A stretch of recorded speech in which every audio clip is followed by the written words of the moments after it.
Hello, and welcome back to Storytime with Eric Zimmer, where we last left off in James and the Giant Peach. They finally broke free of the branch attached to the peach tree, and the peach tree, in the process, killing off both Aunt Sponge and Aunt Spiker. Good riddance to them.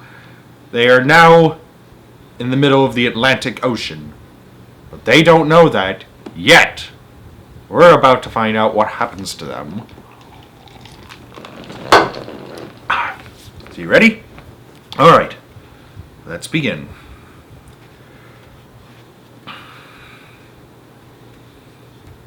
Chapter 18. A minute later they were out in the open, standing on the very top of the peach near the stem, blinking their eyes in the strong sunlight and peering nervously around. What happened? Where are we? But this is impossible. Unbelievable. Terrible. I told you we were bobbing up and down, the ladybug said. We're in the middle of the sea, cried James. And indeed they were. A strong current and a high wind had carried the peach so quickly away from the shore that already the land was out of sight. All around them lay the vast black ocean, deep and hungry. Little waves were billing against the sides of the peach. How did it happen? They cried. Where are the fields? Where are the woods? Where is England? Nobody, not even James, could understand how in the world a thing like this could have come about. Ladies and gentlemen, said the old green grasshopper, trying very hard to keep the fear and disappointment out of his voice, I'm afraid that we found ourselves in a rather awkward situation. Awkward? Cried the earthworm. My dear old green grasshopper, we're finished. Every one of us is about to perish. I may be blind, you know, but that much I can see quite clearly. Off with my boots, shouted the centipede. I cannot swim with my boots on. I can't swim at all, cried the ladybug. Nor can I, wailed the glowworm. Nor I, said Miss Spider. None of us three girls can swim a single stroke. But you won't have to swim, said James calmly. We are floating beautifully, and sooner or later a ship is bound to come along and pick us up. They all stared at him in amazement. Are you quite sure that we are not sinking? The ladybug asked. Of course I'm sure, answered James. Go and look for yourselves. They all ran over to the side of the peach and peered down at the water below. The boy is quite right, the old green grasshopper said. We are floating beautifully. Now we must all sit down and keep perfectly calm. Everything will be all right in the end. What absolute nonsense, cried the earthworm. Nothing is ever all right in the end, and you know it. Poor earthworm, the ladybug said, whispering in James's ear. He loves to make everything into a disaster. He hates to be happy. He's only happy when he is gloomy. Even Eeyore wouldn't like the earthworm. Now isn't that odd? But then I suppose just being an earthworm is enough to make a person pretty gloomy, don't you agree? This peach is not going to sink, the earthworm was saying, and even if we are not going to be drowned, then every one of us is going to starve to death instead. Do you realize that we haven't had a thing to eat since yesterday morning? By golly, he's right, cried the centipede. For once, earthworm is right. Of course I'm right, the earthworm said, and we're not likely to find anything out round here either. We shall get thinner and thinner and thinner, thirstier and thirstier, and we shall all die a slow and grisly death from starvation. I am dying already. I am slowly shriveling up for want of food. Personally, I would rather drown. But good heavens, you must be blind, said James. You know very well I'm blind, snapped the earthworm. There's no need to rub it in. I didn't mean that, said James quickly. I'm sorry, but can't you see that? See? Shouted the poor earthworm. How can I see if I am blind? James took a slow, deep breath. Can't you realize, he said patiently, that we have enough food here to last us for weeks and weeks? Where? They said. Where? Why, the peach, of course. Our whole ship is made of food. Jumping Jehoshaphat, they cried. We never thought of that. My dear James, said the old green grasshopper, laying a front leg affectionately on James's shoulder, I don't know what we'd do without you. You are so clever. Ladies and gentlemen, we are saved again. We are most certainly not, said the earthworm. You must be crazy. You can't eat the ship. It's the only thing that is keeping us up. We shall starve if we don't, said the centipede. And we shall drown if we do, cried the earthworm. Oh dear, said the old green grasshopper. Now we're worse off than before. Couldn't we just eat a tiny little bit of it? Asked Miss Spider. I am so dreadfully hungry. You can eat all you want, James answered. It would take us weeks and weeks to make any sort of a dent in this enormous peach. Surely you can see that. Good heavens, he's right again, cried the old green grasshopper, clapping his hands. It would take weeks and weeks. Of course it would. But let's not go making a lot of holes all over the deck. I think we'd better simply scoop it out of that tunnel over there. The one that we've just come up by. An excellent idea, said the ladybug. Why are you looking so worried about, Earthworm? The centipede asked. What's the problem? The problem is, the Earthworm said. The problem is that there is no problem. Everyone burst out laughing. Cheer up, Earthworm, they said. Come and eat. And they all went over to the tunnel entrance and began scooping out great chunks of juicy, golden-colored peach flesh. Oh, marvelous, said the centipede, stuffing it into his mouth. Delicious, said the old green grasshopper. Just fabulous, said the glowworm. Oh my, said the ladybug primly. What a heavenly taste. She looked up at James and she smiled, and James smiled back at her. They sat down on the deck together, both of them chewing away happily. You know, James, the ladybug said, up until this moment I have never in my life tasted anything except those tiny little green flies that live in rose bushes. Those are aphids. They have a perfectly delightful flavor, but this peach is even better. Isn't it glorious, Miss Spider said, coming over to join them. Personally, I had always thought that a big, juicy, caught-in-the-web bluebottle was the finest dinner in the world, until I tasted this. What a flavor, the centipede cried. It's terrific. There's nothing like that. There's never has been, and I should know because I personally have tasted all the finest foods in the world. Whereupon the centipede, with his mouth full of peach and with juice running down all over his chin, suddenly burst into song. I've eaten many strange and scrumptious dishes in my time, like jellied nuts and dandy pretz and earwigs cooked in slime, and mice with rice, they're really nice, and roasted in their prime. But don't forget to sprinkle them with just a pinch of grime. I've eaten fresh mud burgers by the greatest cooks there are, and scrambled dregs and stink bugs' eggs and hornets stewed in tar. Ugh. And pails of snails and lizards' tails and beetles by the jar. A beetle is improved by just a splash of vinegar. I've often eaten boiled slobbish, they're grand with served beside minced doodle bugs and curried slugs, and have you ever tried mosquito toes and wampfish roes most delicately fried? No, I haven't. I don't think I want to either. The only trouble is they disagree with my inside. I'm mad for crispy waspings on a piece of buttered toast, and pickled spines of porcupines, and then a great gorgeous roast of dragon's flesh, well hung not flesh. It costs a bucket most. Does it come with gravy? I'm sorry, I couldn't resist. No, but... And it comes to you in barrels if you order it by post. I crave the tasty tentacles of octopus tea. I like hot dogs, I love hot frogs, and surely you'll agree. A plate of soy with engine oil is a super recipe. I hardly need to mention that it's practically free. For dinner on my birthday, shall I tell you what I chose? Hot noodles made from poodles on a slice of garden hose. A rather smelly jelly made of armadillo's toes. The jelly is delicious, but you have to hold your nose. Now comes the centipede declared, the burden of my speech. You show off. These foods are rare beyond compare. Some are right out of reach. Nice aim, Commodore. But there's no doubt I'd go without a million plates of each out of my face.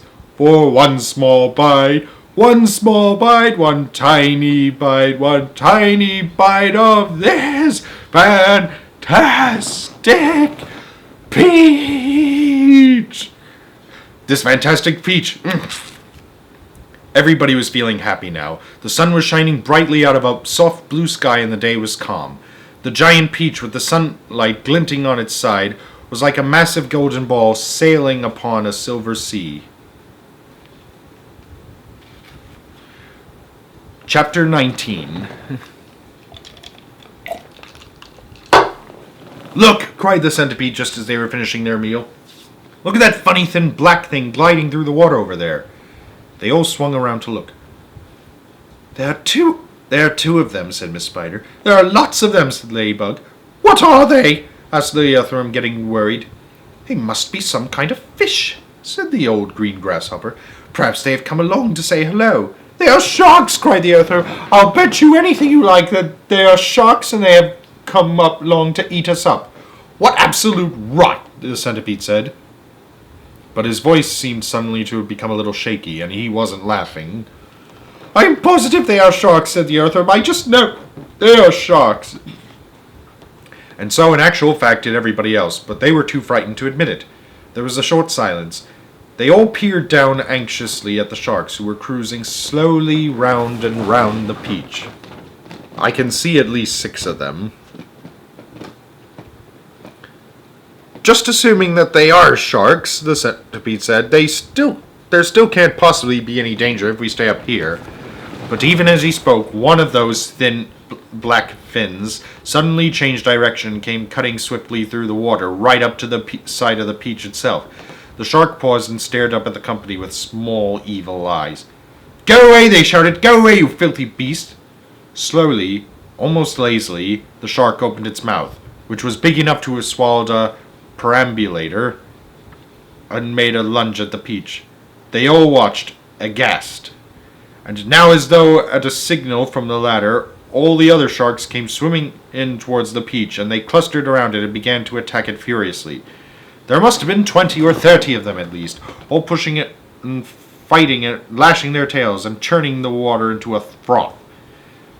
Panic and pandemonium broke out immediately on top of the peach. Oh, we are finished now, cried Miss Spider, wringing her feet. They will eat up the whole peach, and then there will be nothing left of us to stand on, and they'll start on us. She is right, shouted the ladybug. We are lost forever. I don't want to be eaten, wailed the earthworm. But they will take me first of all, because I am so fat and juicy, and I have no bones. Is there something we can do? Asked the ladybug, appealing to James. Surely you can think of a way out of this. Suddenly they were all looking at James. Think, begged Miss Spider. Think, James. Think. Come on, said the centipede. Come on, James. There must be something we can do. Their eyes waited upon him, tense, anxious, pathetically hopeful. Chapter 20. There is something that I believe we might try, James Henry Trotter said slowly. I'm not saying it'll work. Tell us, cried the earthworm. Tell us quick. We'll try anything you say, said the centipede, but hurry, hurry, hurry. Be quiet and let the boy speak, said the ladybug. Go on, James. They all moved a little closer to him. There was a longish pause. Go on, they cried frantically. Go on. And all the time, while they were waiting, they could hear the sharks threshing around in the water below them. It was enough to make anyone frantic. Especially if your names are Roy Scheider, Robert Shaw, and Richard Dreyfuss. I'm joking. Come on, James, the ladybug said, coaxing him. I'm afraid it's no good after all, James murmured, shaking his head. I'm terribly sorry. I forgot. We don't have any string. We'd need hundreds of yards of string to make this work. What sort of thing? Asked the old green grasshopper sharply. Any sort. Just so long as it's strong. But my dear boy, that's exactly what we do have. We've got all you want. How? Where? The silkworm, cried the old green grasshopper. Didn't you ever notice the silkworm? She's still downstairs. She never moves. She just lies there sleeping all day long. But we can easily wake her up and make her spin. And what about me, may I ask? Said Miss Spider. I can spin just as well as any silkworm. What's more, I can spin patterns. can you make enough between you? Asked James. As much as you want. And quickly? Of course. And would it be strong? Strongest there is. It's as thick as your finger. But why? What are you going to do? I'm going to lift this beach clear out of the water, James announced firmly. You're mad, cried the earthworm. It's our only chance. The boy's crazy. He's joking. Go on, James, the ladybug said gently. How are you going to do it? Skyhooks, I suppose, jeered the centipede. Seagulls, answered calmly. The place is full of them. Look up there. They still must be close to shore if there are seagulls nearby, despite the fact that they can't see land anywhere. But anyways, they all looked up and saw a great mass of seagulls wheeling round and round in the sky. I'm going to take a long silk string, James went on. I'm going to loop one end of it around a seagull's neck, and then I'm going to tie the other end to the stem of the peach. He pointed to the peach stem, which was standing up like a short thick mast in the middle of the deck. And I'm going to get another seagull and do the same thing again. Then another and another. Ridiculous, they shouted. Absurd! Poppycock! Balderdash! Madness! And the old green grasshopper said, How can a few seagulls lift an enormous thing like this up into the air? And all of us as well? It would take hundreds. Thousands. There's no shortage of seagulls, James answered. Look for yourself. We'll probably need 400, 500, 600, maybe even 1,000. I don't know. I shall simply go on hooking them to the stem until we have enough to lift us. They'll be bound to lift us in the end. It's like balloons. Wait until the movie Up comes out. And that was 48 years after this book was written. You give someone enough balloons to hold, I mean really enough, then up he goes. Much like Mrs. Twit in the Twits. The seagull has far more lifting power than a balloon. That's interesting. If only we have the time to do it. If only we are not sunk first by those awful sharks. You're absolutely off your head, said the earthworm. How on earth do you propose to get a loop of string around a seagull's neck? I suppose you're going to fly up there yourself and catch it. The boy's dotty, said the centipede. Let him finish, said the ladybug. Go on, James. How would you do it? With bait. Bait? What sort of bait? With a worm, of course. Seagulls love worms, didn't you know that? I do. And luckily for us, we have here the biggest, fattest, pinkest, juiciest earthworm in the world. Oh! You can't stop right there, the earthworm said sharply. That's quite enough. Go on, the other said, beginning to grow interested. Go on. The seagulls have already spotted him, James continued. That's why there are so many of them circling around.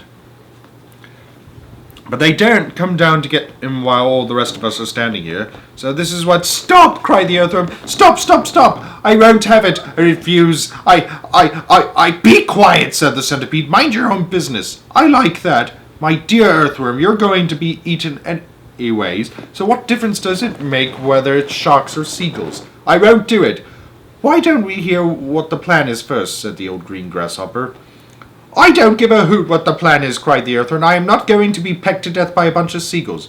You will be a mater, said the centipede. I shall respect you for the rest of my life. So will I, said Miss Spider, and your name will be in all the newspapers. Earthworm gives life to save friends. But he won't have to give his life, James told them. Now listen to me. This is what we'll do.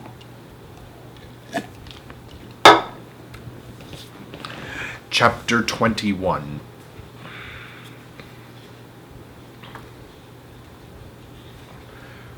Why, it's absolutely brilliant, cried the old green grasshopper when James had explained his plan. The boy's a genius, the centipede announced. Now I can keep my boots on after all. Oh, I shall be pecked to death, wailed the poor earthworm. Of course you won't. I know I will, but I won't even be able to see them coming at me because I have no eyes. Then why does he have sunglasses on? James went over and put an arm gently around the earthworm's shoulders. I won't let them touch you, he said. I promise I won't. We've got to hurry. Look down there. There were more sharks than ever now around the beach. The water was boiling with them. There must have been 90 or 100 at least. And to the travelers on top of it, it certainly seemed as though the beach were sinking lower and lower into the water. "Action stations!" James shouted. "Jump to it! There's not a moment to lose!" He was the captain now, and everyone knew it. They would do whatever he told them. "All hands below deck except Earthworm," he ordered. "Yes, yes," they said eagerly as they scuttled into the tunnel entrance. "Come on, let's hurry. And you, Centipede," James shouted. "Hop downstairs and get that silkworm to work at once. Tell her to spin as she's never spun before. Our lives depend on it. And the same applies to you, Miss Spider. Hurry on now, start spinning." Chapter 22. In a few minutes everything was ready. It was very quiet now on the top of the beach. There was nobody in sight, nobody except the earthworm. Only half of the earthworm, looking like a great thick juicy pink sausage, lay innocently in the sun for all the seagulls to see. The other half of him was dangling down the tunnel. James was crouching close beside the earthworm at the tunnel entrance, just below the surface, waiting for the first seagull. He had a loop of silk string in his hands. The old green grasshopper and the ladybug were further down the tunnel, holding on to the earthworm's tail, ready to pull him quickly in out of danger as soon as James gave the word. And far below, in the great hollow stone of the beach, the glowworm was lighting up the room so that the two spinners, the silkworm and Miss Spider, could see what they were doing. The centipede was down there too, exhorting them both frantically to greater efforts, and every now and again James could hear his voice coming up faintly in the depths, shouting, "Spin, silkworm, spin, you great fat lazy brute! Spin faster, faster, or we'll throw you to the sharks." "You will not. She's essential to the plan now." "Here comes the first seagull," whispered James. "Keep still now, earthworm, keep still. The rest of you get ready to pull. Please don't let it spike me," begged the earthworm. I won't. Shh." Out of the corner of one eye, James watched the seagull as it came swooping down towards the earthworm. And then suddenly it was so close that he could see its small black eyes and its curved beak, and the beak was open, ready to grab a nice piece of flesh out of the earthworm's back. "Pull!" shouted James. The old green grasshopper and the ladybug gave the earthworm's tail an enormous tug, and like magic the earthworm disappeared into the tunnel. At the same time, up went James's hand, and the seagull flew right into the loop of silk that he was holding out. The loop, which had been cleverly made, tightened just the right amount, but not too much around its neck, and the seagull was captured. "Hooray!" shouted the old green grasshopper, peering out of the tunnel. "Well done, James." Up flew the seagull, with James paying out the silk string as it went. He gave it about 50 yards, and then tied the string to the stem of the peach. "Next one," he shouted, jumping back into the tunnel. "Up you get again, earthworm. Bring up some more silk, centipede." "Oh, I don't like this at all," wailed the earthworm. "It only just missed me. I even felt the wind on my neck as it went swishing past." "Shh," whispered James. "Keep still. Here comes another one."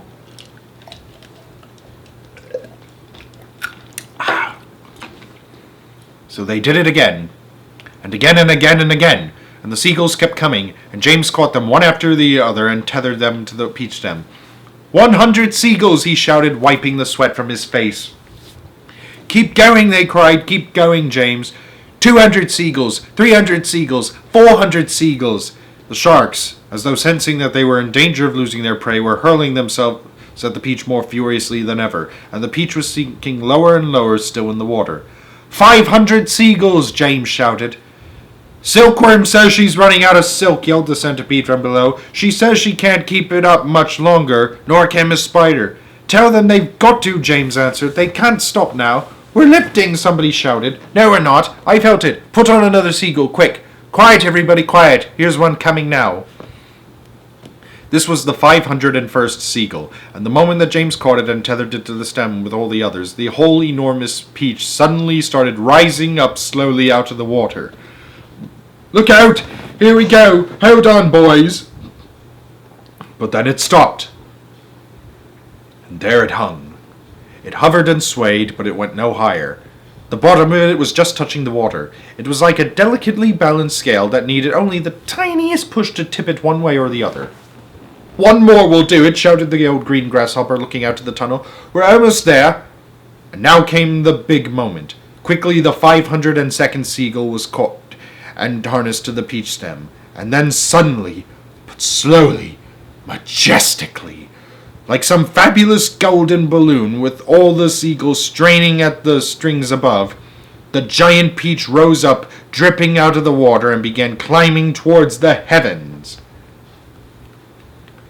To be continued.